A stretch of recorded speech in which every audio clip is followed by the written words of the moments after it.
Kemarin gue bikin video tentang lensa Sony 35mm f1.8 dan ternyata ada yang berkomentar, "Bang, mending mana? Antara lensa Sony 35mm atau Sigma 30mm f1.4?" Dan di video kali ini gue bakal bahas hal tersebut, soalnya gue udah megang kedua lensanya. Kita bandingin mulai dari harga, spesifikasi, perbandingan hasil antara foto dan juga videonya, dan karakteristiknya itu seperti apa. Autofocusnya juga bakal kita bandingin. Jadi langsung aja kita bahas. Buat kalian yang mau berdiskusi atau berkomentar, bertanya-tanya, kalian langsung aja ketik di kolom komentar di bawah. Gua bakal balas chatnya satu persatu, oke? Lensa fix atau lensa yang nggak bisa diubah-ubah panjang fokalnya. Nah, di sini ada dua lensa fix nih. Kalau di pasaran itu lensa fix biasanya ada yang ukuran 15mm atau 16mm gitu. Ada yang menengah gitu. Menengah itu ukurannya yang 30-35mm.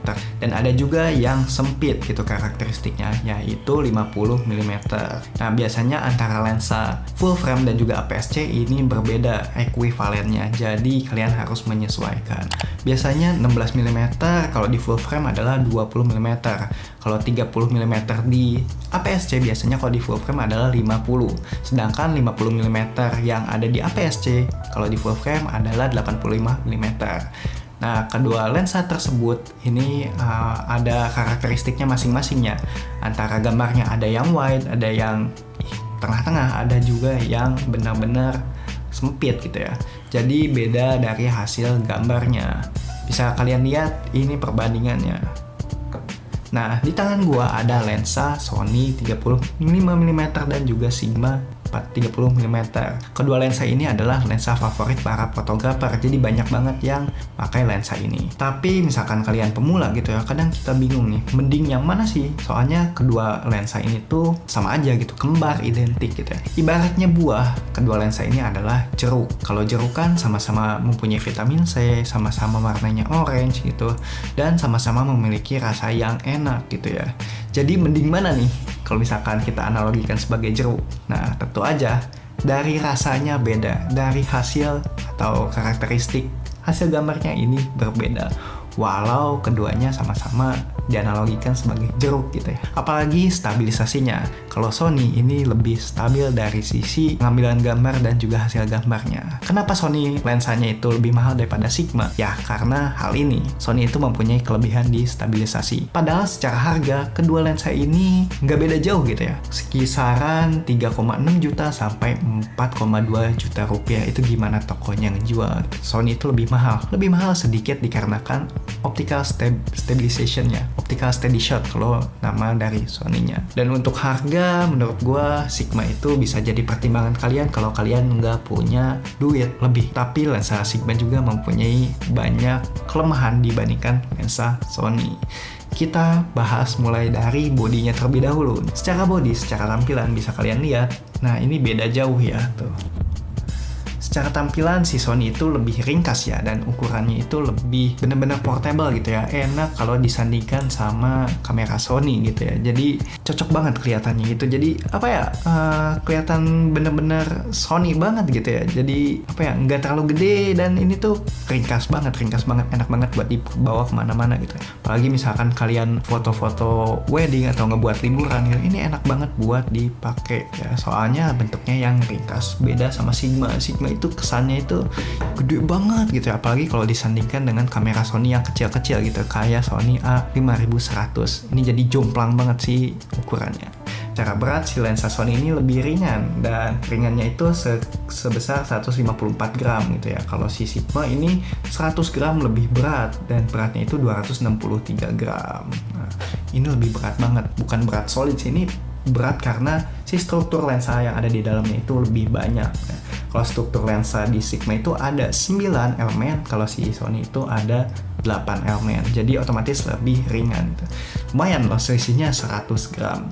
Dan secara tinggi, bisa kalian lihat, nah, tingginya aja beda cuy. Kalau si Sony ini tingginya cuma 45mm, sedangkan si Sigma ini 20mm lebih lebih tinggi gitu ya. Jadi si Sigma itu 73mm. Nah, untuk kedua lensa ini sama-sama tidak weather sealing alias tidak tahan cuaca gitu ya. Jadi kalau kalian pakai di kondisi hujan atau cuaca ekstrim, ini ya agak riskan juga sih kedua lensa ini. Dan perbedaan lain antara Sigma dan juga Sony adalah di material bodinya gitu ya. Material body si Sony ini bisa kalian lihat, ini adalah plastik premium gitu ya. Kalau misalkan gue baca ya, high grade plastik. Tapi kalau untuk si Sigma, dia adalah TSC atau Thermally Stable Composite alias TSC gitu ya. Dan untuk finishingnya bisa kalian lihat detailnya. Kalau si Sony itu mempunyai finishing yang glossy. Jadi kalau ada cahaya itu benar-benar terpantulkan gitu ya. Tapi kalau si Sigma dia finishingnya adalah matte. Jadi kelihatan lebih premium sedikit kalau untuk finishing. Dan untuk bagian depan bisa kalian lihat. Nah, untuk bagian depan si diameter lensa Sony itu lebih kecil. Ini kurang lebih 49 mm untuk diameternya, tapi untuk diameter lensa yang ada di dalam ini, nah si Sony itu lebih kecil. Nah, bisa kalian lihat tuh jaraknya aja agak jauh gitu ya. Beda dengan si Sigma. Kalau si Sigma itu 52 mm, otomatis lebih lebar ya. Beda sedikit sih sebenarnya, tapi kalau untuk si lensanya dia itu mempunyai karakteristik lebih besar gitu ya daripada si Sony ini perbandingannya tuh. Makanya dari sisi lens hood juga, si lens hoodnya, nah lens hood Sony itu lebih kecil daripada si Sigma. Nah, dan si Sigma hoodnya itu mempunyai si ininya itu lebih menutupi banyak gitu ya kalau dipasangkan seperti ini. Soalnya ya dia buat menghindari cahaya masuk dari segala arah. Soalnya si lensanya itu lebih besar gitu ya. Beda dengan Sony gitu ya. Kalau Sony kan ada bagian kecilnya itu. Dan bisa kalian lihat untuk autofocus ini keduanya sama ya. Nah, untuk autofocusnya sama, dia tuh menggunakan sistem yang semi automatic gitu ya. Jadi ini tuh bakal ngelos gitu ya. Nggak kayak lensa merek sebelah ada lensa yang fokusnya itu benar-benar manual focusing, tapi ini semi automatic. Jadi ada di dalamnya itu ada motor yang ngebaca pergerakan si ini lensa. Dan untuk autofocusing gitu ya, manual focusing gitu ya, si Sigma itu lebih lebar ya si garis ininya, ringnya gitu ya. Jadi lebih enak buat dipakai main manualan gitu untuk si Sigma. Dan perbedaan selanjutnya ada di angle of view. Angle of view si Sony ini lebih sempit, yaitu 44 derajat. Kalau untuk di full frame ini ekuivalen 52,5 mm gitu. Jadi karakteristik fotonya itu beneran lebih sempit daripada si Sigma. Kalau si Sigma angle of view-nya itu 50,7. Jadi dia itu punya karakteristik lebih wide daripada si Sony. Ya kalian ngerti gak sih gue yang ngejelasin gini? Ya intinya seperti itulah. Dan perbedaan yang paling utama dari kedua lensa ini adalah aperturnya, f-nya gitu. Kalau f si Sigma ini lebih bagus, bukan lebih bagus sih, lebih unggul gitu ya. Nah, lebih unggulnya karena dia bisa menangkap cahaya yang lebih banyak gitu, apalagi di kondisi low light gitu ya. Yaitu f-nya itu sampai 1,4. Dan kalau si Sony dia tuh cuma f1,8. Ya tapi nggak beda jauh sih dari karakteristik hasilnya gitu ya. Ya karena si Sigma ini lebih wide, ya mungkin ya dia butuh cahaya yang lebih banyak buat handle si karakteristik lensanya. Dan secara hasil ini ada sedikit perbedaan gitu ya di antara keduanya. Ini tinggal kalian aja menilai mana yang lebih bagus gitu ya. Menurut gua ya ini tuh kembar identik tapi beda karakteristik doang untuk hasilnya. Dan ini adalah hasil dari kedua lensa tersebut. Menurut kalian lebih baik yang mana? Coba kalian komen di bawah. Bisa kalian lihat ini adalah hasil rekaman dari lensa Sigma. Kalau ngomongin angle of view ini seperti ini.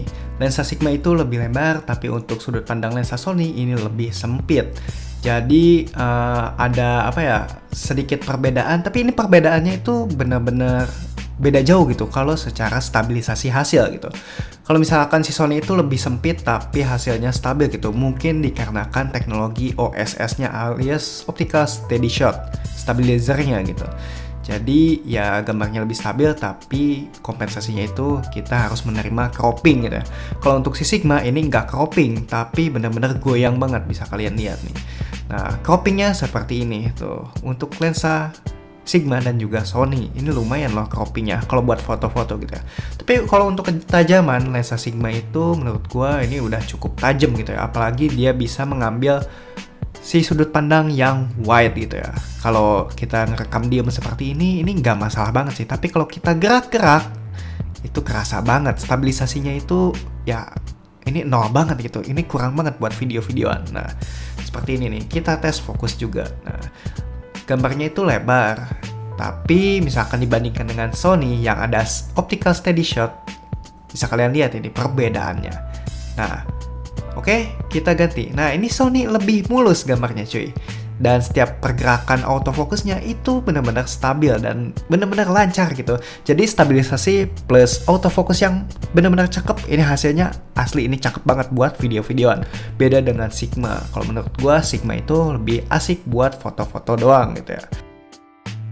Kalau Sigma dikasih footage yang benar-benar memerlukan autofocus yang benar-benar kencang dan moving si objeknya itu benar-benar cepet gitu ya. Si Sigma itu nggak kuat cuy asli, dan stabilisasinya itu benar-benar nggak kepake banget gitu. Dan bisa kalian lihat ini gue pakai Sony A6000 dan autofocusnya kadang lost gitu, nggak dapet untuk photo burst gitu. Kalau misalkan pakai kamera Sony yang terbaru kayak Sony ZV-E10 atau enggak Sony A6400 mungkin ini agak ke-handle gitu ya. Nah, untuk video vertikal untuk TikTok atau enggak Instagram gitu ya, menurut gua Sigma 30mm menghasilkan gambar yang lebih wide. Jadi enak banget buat dipandang gitu. Jadi kita ada pilihan gitu, ada ruang sedikit buat bokeh-bokehnya itu terlihat luas gitu ya. Tapi kalau untuk Sony, aduh ini sempit banget cuy. Jadi kita tuh ngerekamnya harus agak mundur gitu ya. Kadang ini tuh ngeganggu banget, tapi stabilisasi dan autofocus ini oke banget. Nah, bisa kalian lihat untuk si lensa si Sigma itu yang ada di kanan, mouse-nya itu kelihatan lebih kecil dan si potnya itu terlihat lebih lebih full gitu. Tapi kalau untuk si Sony ini benar-benar sempit banget. Ini dikarenakan ya stabilisasi OSS tadi mungkin ya. Tapi secara hasil gambar ya lebih enak autofocus si Sony sih. Kalau video vertikal, nah si Sigma itu menurut gue lebih enak gitu ya. Tapi goyangannya itu aduh parah. Jadi kalian harus pakai gimbal buat meminimalisir hal tersebut. Tapi kalau misalkan kalian pakai Sony plus gimbal, itu stabilisasinya lebih mantap lagi cuy, asli. Itu kan bisa kalian lihat. Ini adalah autofocus si Sony. Ini mulus banget bukan? Tuh, liatin ya. Tuh, mulus banget ini autofocus dan pergerakan si lensanya. Tapi kalau udah pakai si Sigma, ini emang sih lebar, tapi goyangannya, aduh ini susah banget ini buat direduksi kecuali kalian pakai gimbal gitu. Kalau handheld ini nggak akan, ini akan tolongan gitu ya. Jadi buat video-videoan, gua rekomendasikan pakai Sony. Tapi itu sesuaikan lagi dengan kebutuhan. Kalau buat foto, emang sih asli ini Sigma lebih enak buat foto karena karakteristik lensanya yang lebih wide daripada si Sony. Menurut gua lensa Sigma itu lebih tajam karakteristiknya. Beda dengan Sony gitu. Ya agak lebih soft lah Sony lah. Walaupun tajam ya nggak terlalu tajam gitu. Dan untuk perbandingannya, croppingnya ini asli si Sony itu benar-benar cropping kesalnya tuh. Padahal dari karakteristik bokeh itu nggak beda jauh gitu ya. Jadi ya itu pilihannya sesuai kebutuhan sih. Tapi buat foto-foto lebih baik kalian pilih Sigma. Asli ini gambarnya lebih enak buat dipandang karena lebih wide juga gitu. Apalagi di kondisi low light. Enaknya Sigma kalau foto atau video di outdoor pas kondisi low light ya gini, gambarnya itu luas cuy. Tapi kalau misalkan Sigma dikasih yang agak sedikit gelap gitu ya, dia tuh agak susah gitu ya buat fokusnya. Jadi itu adalah salah satu kelemahan dari si lensa Sigma. Apalagi si objeknya bergerak-gerak kayak kucing ini. Dia tuh nggak bisa ngehandle terlalu banyak gitu. Apalagi nggak stabil kan, nggak ada OSS-nya. Tapi kalau untuk Sony ini footage ini, walau kucingnya bergerak-gerak, tapi si fokusnya itu tetap bisa ngunci continuous ke si kucing. Dan stabilisasinya juga berjalan dengan baik ini. Jadi lebih enak dilihat gitu ya untuk hasil videonya gitu. Nah, sayangnya si ininya agak cropping ya. Gue kesalnya tuh croppingnya doang sih kalau Sony itu. Dan kalau ini footage benar-benar low light. Ini benar-benar nggak ada cahaya, asli nggak ada cahaya banget. Kalau misalkan untuk lensa Sigma yang kiri itu kita harus ngasih sedikit cahaya gitu biar dianya bisa fokus gitu ya. Tapi kalau untuk Sony, walaupun nggak ada cahaya, dia bisa ngehandle si autofocusnya. Lihat tuh kalau si Sigma yang di kiri itu dia agak hunting gitu ya. Dan suara motor autofokusnya itu kedengaran banget, kerekam jelas di kamera. Kalau Sony kan enggak. Dan kalau untuk pengetesan seperti chromatic aberration-nya seperti apa, lalu autofocusnya sebagus apa, sedetail apa, tajam apa, itu menurut gua nggak menjelaskan secara detail ya. Jadi ya gua cuman penggunaan secara praktis aja gitu, sehari-hari casual gitu ya. Jadi mending mana, Sony atau Sigma 30mm? Kalau misalkan gua ditanya gitu, anjir susah banget ya, nggak ada lensa yang sempurna cuy.